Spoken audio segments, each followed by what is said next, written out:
Assalamualaikum warahmatullahi wabarakatuh. Perkenalkan, nama saya Mita Pramisti dari kelas TIPA 104 dengan NIM 12011724666. Di sini saya ingin mempresentasikan mengenai hasil dari laporan kerja praktek saya selama 40 hari yang berjudul dengan perancangan konten edukatif untuk anak usia TK dan juga PAUD dengan menggunakan metode desain sprint pada TK Sarah Sabrina.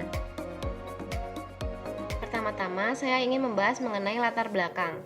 Dampak yang ditimbulkan dari pandemi COVID-19 telah mengubah berbagai aspek kehidupan manusia. Kebijakan-kebijakan yang dikeluarkan untuk membatasi penyebaran COVID berdampak pada berbagai bidang di seluruh dunia. Situasi ini merupakan realitas baru yang dialami dunia pendidikan, utamanya yang terjadi pada pengajaran pendidikan anak usia dini dan juga taman kanak-kanak.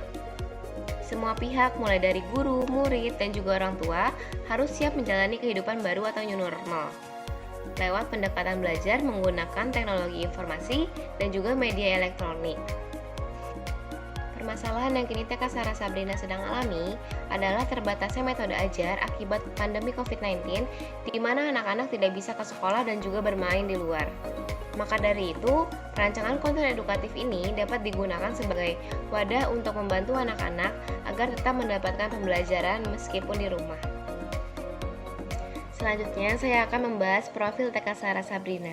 TK Sarah Sabrina merupakan taman kanak-kanak yang dikembangkan dari sebuah visi sebagai tempat tumbuh kembang anak.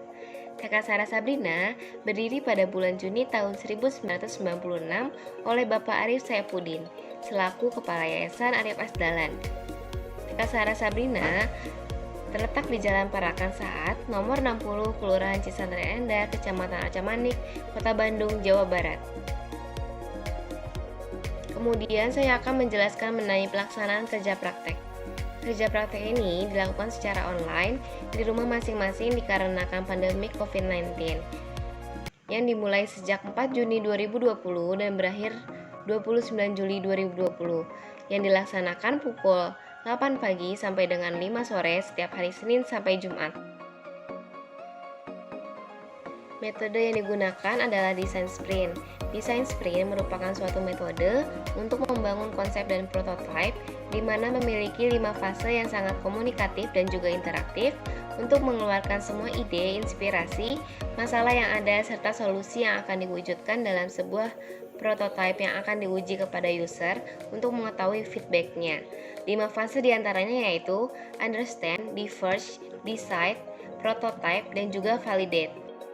Fase pertama yaitu understand.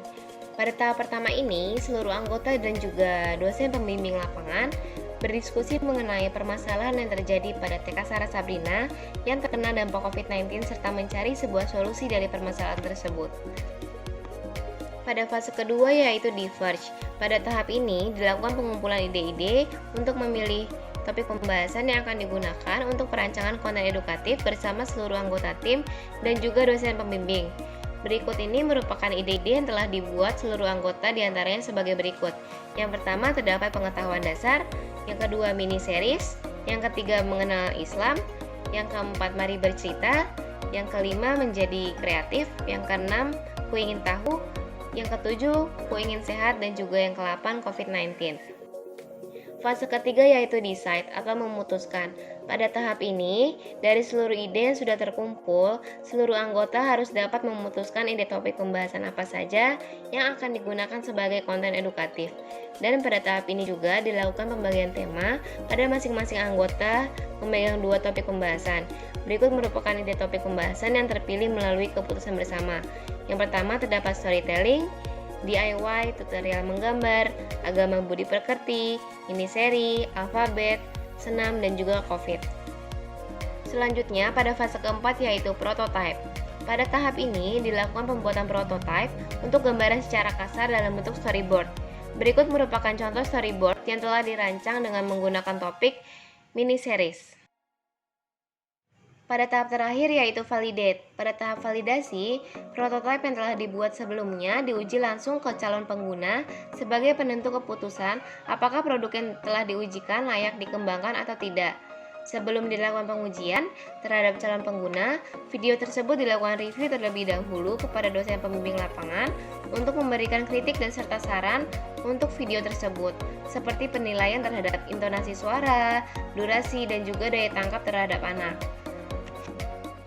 Berikut merupakan hasil perancangan video konten edukatif untuk anak usia PAUD dan juga TK dengan menggunakan metode desain sprint. Terdapat sprint master yaitu Bu Devi Pratami dengan anggota tim Hasya Sabila, Mita Pramisti, Raffi Mulya, dan juga Muhammad Afif Wahyu.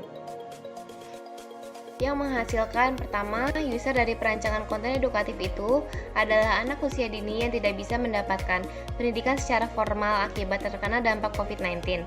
Yang kedua, tujuan dari perancangan konten ini untuk membantu anak-anak usia dini yang tidak bisa mendapatkan pendidikan formal. Dengan adanya konten edukatif tersebut dapat membantu meringankan beban orang tua dalam mendidik serta mengedukasi anak-anaknya. Yang ketiga, terdapat 8 konten yang akan diunggah yaitu storytelling, DIY, tutorial menggambar, agama dan budi pekerti, mini series, alfabet, senam, dan COVID-19.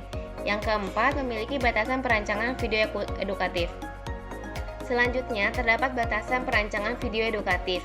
Di antaranya yaitu yang pertama, satu orang mendapatkan 2 topik dengan jumlah video sebanyak 7. Yang kedua, durasi video maksimal 5 menit. Yang ketiga, perancangan video dengan menggunakan animasi yang dirancang sendiri. Yang keempat, video bebas dari plagiat atau copyright. Yang terakhir, video konten edukasi diunggah ke YouTube untuk dibagikan kepada anak usia dini. Selanjutnya, dilakukan pengujian terhadap pengguna melalui ulasan pada kolom komentar di laman YouTube channel. Berikut merupakan respon user. Setelah video tersebut telah di-approve oleh pembimbing lapangan, video dapat langsung dilakukan pengunggahan ke publik melalui laman YouTube channel. Sekian presentasi dari saya, kurang lebihnya mohon maaf. Wassalamualaikum warahmatullahi wabarakatuh.